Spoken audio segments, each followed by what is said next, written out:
Kiek yra svarbu turėti gerus plaukus krepšinėje?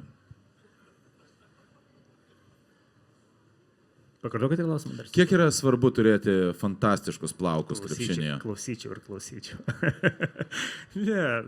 Nežinau, čia apie tai negalvojam.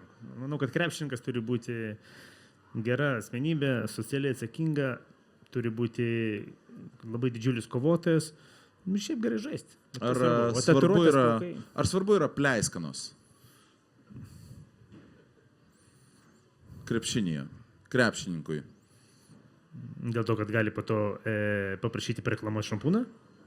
Aš nežinau, tiesiog aš klausiau, kad ar pleiskanos labai trukdo krepšininkui. Ne, aš galvoju, kad vyras turi būti tvarkingas, švarus ir taip. Norite pamatyti tvarkingą ir švarų vyrą? Uždėkime mes tvarkingą ir švarų vyrą. Va. Ponas ir ponai, tvarkingas ir švarus vyras. Bro. Senai nemačiau. Faina? Seksi. Nežinau, ar seksi, bet faina. Nu va, o čia paskambino, sako, davai mes tavęs sušukuosime kaip... Gal vadybininkai, ar komandos vadybininkai, čia Lietuvos Rytas buvo, ar rinktinė buvo, negi nepamenu. O tu kad nors realiai tokius plaukus... Gal rinktinė buvo. Tu tokius plaukus kada nors nešioji realiai? Ne, čia ištiesinti, čia su Dysonu susukti.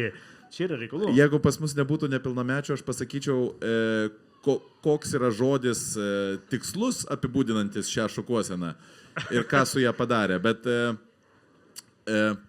rimuojasi su iškarabasino. Iškarabasino. Ne, jeigu taip reikia stovėti per veidrodžių kiekvieną dieną prieš treniruotės, tai tu neturi laiko treniruotis. Čia apie varžybas tu negali. Bet kaip tu fantastiškai atrodytum.